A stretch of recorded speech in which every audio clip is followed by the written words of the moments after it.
되고매 레딧 꾀담 리메이크 모음집. 그 두 번째.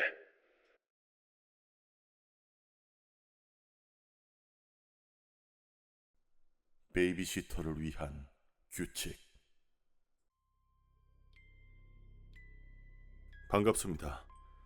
이번에 베이비시터 업무를 맡아주셔서 정말 감사드립니다. 직접 뵙고 인사를 드리지 못해 죄송할 따름입니다. 전화로 말씀드린 대로 이번 달 25일까지 저희 안나를 돌봐주시면 됩니다. 저와 아내 모두 피치 못할 장기 출장을 가게 되어서 이렇게 오랫동안 아이를 맡아주신다는 게 얼마나 다행인지 모릅니다. 페이는 약속드린 대로 현찰로 준비해두었고 수고해주시는 만큼 보너스도 두둑하게 챙겨드리겠습니다. 다만 안나를 돌봐주시면서 꼭 지켜야 될 몇 가지의 규칙들이 있어요. 거듭 당부드렸듯이 이 내용들은 절대 외부에 발설해서는 안 됩니다. 첫째, 절대 안나를 혼자 두고 외출하지 마세요. 식료품과 생필품은 넉넉하게 채워두었습니다. 혹시라도 더 필요한 게 있다면 배달을 시키세요. 비용은 나중에 저희가 전부 청구해드리겠습니다. 둘째, 안나와 함께 외출하는 것도 절대 금지입니다. 그 누구도 어떤 이유에서건 집 안으로 들여서도 안 돼요. 셋째, 안나는 매일 낮 12시 정각에 꼭 약을 먹어야 합니다. 점심을 챙겨줄 때 밥에 섞어두시면 자연스럽게 먹을 겁니다. 넷째, 하루 세끼 식사는 제 시간에 꼭 챙기세요. 만약 안나가 못 챙다면 중간중간에 간식을 줘도 괜찮습니다. 다섯째, 절대 안나의 방에 직접 들어가지 마세요. 방문 아래쪽을 보시면 음식을 넣을 수 있는 작은 구멍이 있어요. 그 앞에 식판을 놓고 옆에 세워진 긴 막대기로 안쪽까지 쭉 밀어 넣으시면 됩니다. 여섯째, 가끔 안나가 문을 거칠게 두드리거나 괴성을 지를 수도 있습니다. 그럴 땐 절대로 구멍 안쪽을 보거나 안나에게 말을 걸지 마세요.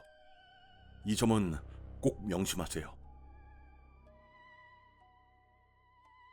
일곱째, 무슨 일이 있어도 절대로 안나의 방문을 열어주시면 안 됩니다. 안나는 문을 열기 위해서 당신을 설득하려 들 것이고 온갖 기괴하고 교묘한 말들을 늘어놓을 겁니다. 절대 속지 마세요. 밥을 주러 갈 때는 항상 부엌 서랍에 있는 마취총을 장전해서 소지하세요. 남자는 깊은 한숨을 내쉬면서 바닥에 떨어져 있는 편지를 집어들었다. 방금 전까지 누군가 읽었을 그 종이 위에는 채 마르지 않은 검붉은 피가 얼룩져 있었다. 안나의 방문 앞쪽 바닥. 그곳엔 누군가 필사적으로 버티려 했던 피가 눌러붙어 있는 처참한 손톱 자국이 길게 패여 있었다. 그것은 반쯤 열려있는 안나의 방문 안쪽을 향해서 끔찍하게 끌려가 있었다. 열린 문틈 너머의 광경은 보나마나 피투성이일 것이 뻔했다. 마지막 규칙을 또 안 지켰네. 남자가 무감각하게 중얼거렸다. 그리고 익숙한 듯 마취총의 장전을 확인하면서 방 안으로 들어갔다.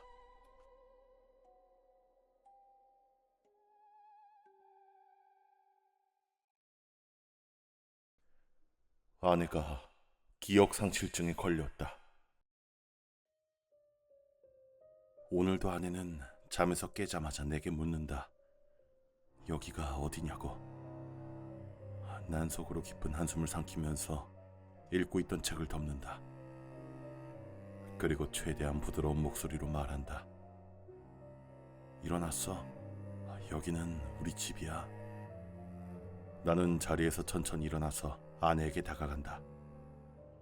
여보, 우린 이 집에서 벌써 20년째 살고 있어.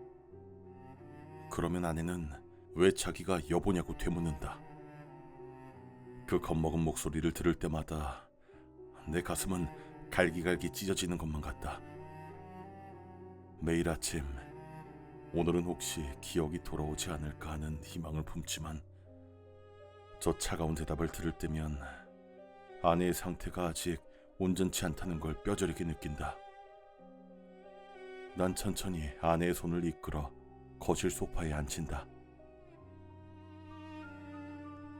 위로하듯 어깨에 살짝 팔을 두르면 그녀의 몸이 딱딱하게 굳으면서 움찔하는 게 느껴진다. 남편으로서 정말 상처받는 순간이다. 여보, 우린 결혼한 지 23년이나 된 부부야. 수백 번은 반복했던 익숙한 대사를 읊조린다. 당신은 실력 있는 건축 디자이너였어. 여기 우리 집 인테리어도 당신이 직접 한 거야. 그러면 아내는 고개를 젓는다. 아니라고. 자기는 당신의 아내가 아니라고. 당장 이 집에서 나가겠다고 발버둥 친다. 때로는 악에 받쳐서 비명을 지르기도 한다. 난 어떻게든 아내를 진정시키려 애쓰지만 그녀는 내 손을 매몰차게 뿌리치고 문 쪽으로 도망치려 든다. 어쩔 수 없다. 나는 오늘도 주머니에서 주사기를 꺼내 발버둥 치는 그녀의 목덜미에 찔러 넣는다. 약 기운에 늘어진 아내를 다시 침대에 눕히고 창백한 이마에 가볍게 입을 맞춘다. 괜찮아, 여보. 괜찮아. 곧 기억이 돌아올 거야. 다시 거실로 나와서 책을 펼쳐들고 소파에 앉았지만 불안한 마음은 쉽게 가시지 않는다. 약효가 떨어져 아내가 다시 잠에서 깨면 또 똑같은 질문을 던지고 방금 전처럼 거세게 저항할 것이다. 하지만 나는 희망을 버리지 않는다. 희망을 버릴 수 없다. 그게 내가 용서받을 수 있는 유일한 길이니까. 3년 전 내가 술에 취해서 운전대를 잡았다가 진짜 내 아내를 죽이고 말았다는 그 끔찍한 죄를 씻을 수 있는 유일한 길. 이 새로운 아내가 완벽하게 내 아내의 기억을 되찾고 다시 예전처럼 살아가는 거. 시간이 조금 더 걸릴 뿐이다. 그녀는 기억을 찾고 말 거야.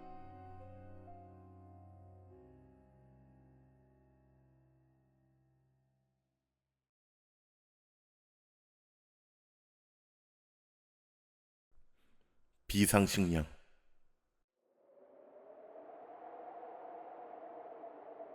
밖에서는 귀를 찢을 듯한 눈폭풍이 미친 듯이 울부짖고 있다. 난 얼어붙은 입김을 토해내면서 남은 식량의 개수를 헤아렸다. 이곳에 처음 고립되었을 때부터 난 직감했다. 수중에 있는 것만으로는 구조대가 올 때까지 버틸 수 없다는 걸. 그래서 난 이 식량을 최대한 아껴 먹으면서 아주 끈질기게 살아남기로 다짐했다. 어차피 이 지옥 같은 눈보라 속에선 구석에 웅크린 채 손을 비비면서 입김을 불어넣는 것 말고는 할 수 있는 게 없으니까. 섬광 같은 눈보라가 하늘을 헤키고 지나가면 산에는 무거운 어둠이 짓눌러 왔다. 내가 걸어온 발자국 따위는 진작에 지워졌을 것이다. 미친 듯이 몰아치던 바람 소리마저 멎어버린 순간에는 세상이 너무나도 고요해서 오히려 고막이 찢어질 것만 같았다. 난 죽은 나무 뿌리와 바위가 엉켜 만들어진 비좁은 틈새로 기어들어갔다. 조금이라도 더 안쪽으로 파고들려 안간힘을 써봤지만 이젠 몸이 거의 굳어버려서 옴짝달싹 할 수조차 없었다. 이제 무언가를 씹어 삼키는 건 허기를 채우기 위해서가 아니다. 그저 영원한 잠에 빠져드는 걸 막아보려는 처절한 발악일 뿐이다.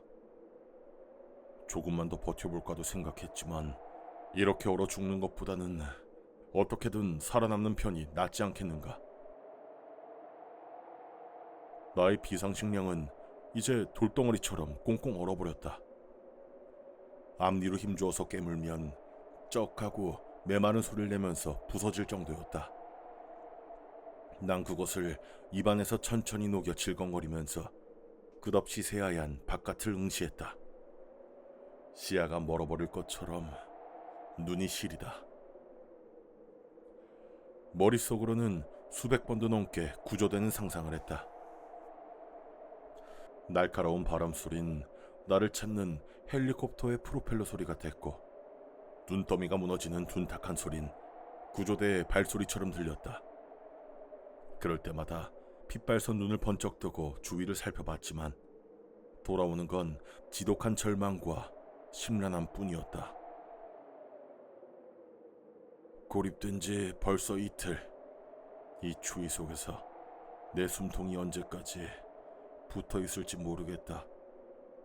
무감각해졌던 통증마저 갈수록 날카롭게 온몸을 찌른다.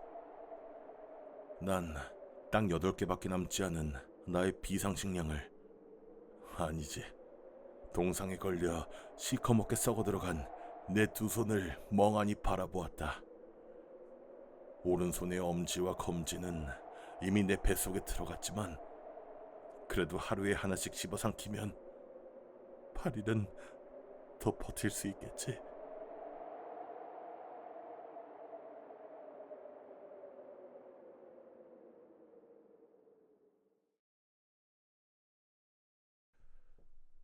죽어 있는 거야.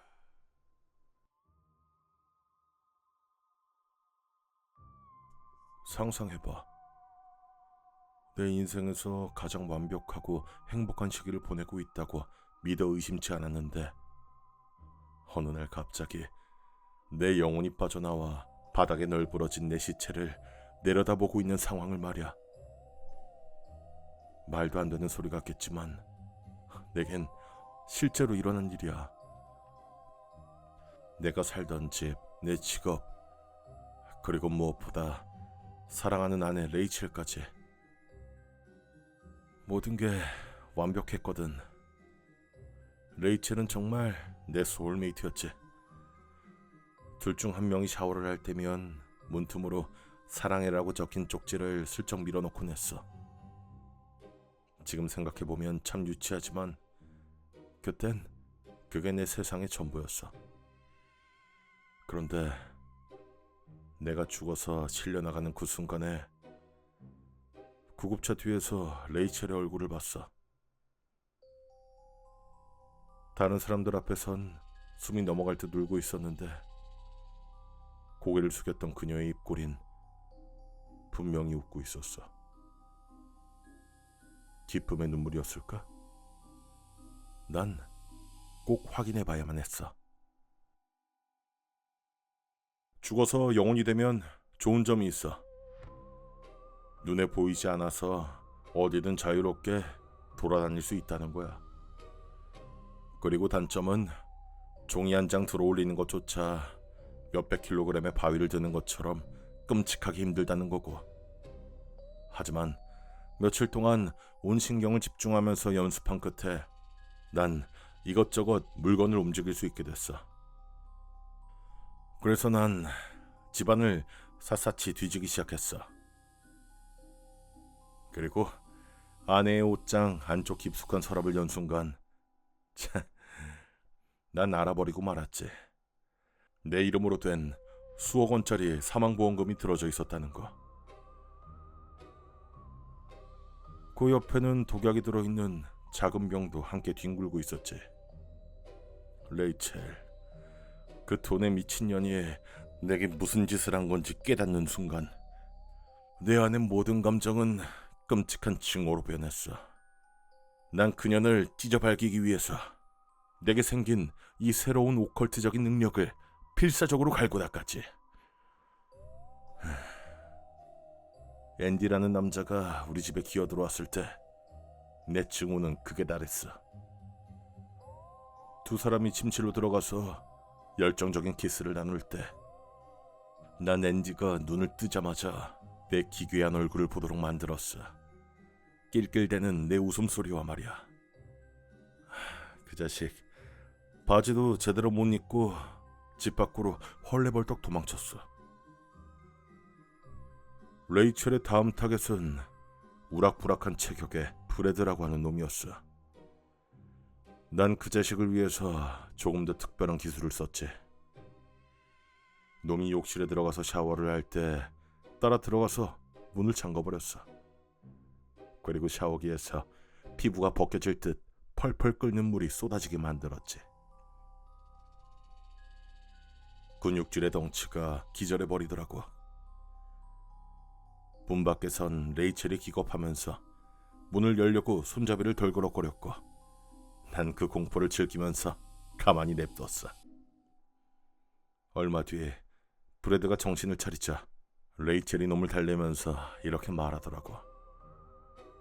전 남편의 귀신이 장난을 치는 것 같다고. 그리고 겁먹을 필요 없다고. 그 새끼는 살아서도 남자 같지 않은 멍청이였다고. 그 순간 머릿속에서 이성이 툭 하고 끊어지는 소리가 났어. 화가 나서 버럭 소리를 질렀지만 텅 빈 메아리조차 울리지 않았지. 그런데 정신을 차려보니까 내가 레이첼의 목을 꽉 조르고 있는 거야. 분노에 차서 나도 모르게 또 다른 능력을 깨우쳐버린 거지. 난 기절해 있었던 브래드의 몸 안으로 들어가서 그 역겨운 년의 목을 직접 부러뜨리고 있었던 거야. 결말이 어떻게 됐냐고? 레이첼은 영원히 눈을 감았고 브래드 걔는 살인마가 돼서 감옥으로 들어갔지. 죽은 채로 세상을 떠도는 건 생각보다 훨씬 즐거운 일이야. 아직도 레이첼이 내게 짓걸었던 그 모욕적인 말을 떠올리면 분노를 주체하지 못하고 어느샌가 생판 남의 몸을 덜컥 차지하고 있으니까 말이야. 이를테면 바로 지금 무서운 이야기를 읊조리고 있는 이 남자처럼. 이 녀석은 아직 자기가 무슨 일을 당하는지도 모르고 이따가 영상 편집할 생각만 하고 있네. 마지막 엔딩 멘트를 뱉고 나면 이 몸뚱이를 이끌고 당장 옥상으로 올라가 볼까 생각하고 있어. 바닥이 떨어질 때 파열음이 아주 기가 막히겠어. 내 이야기는 여기까지야. 그럼 안녕.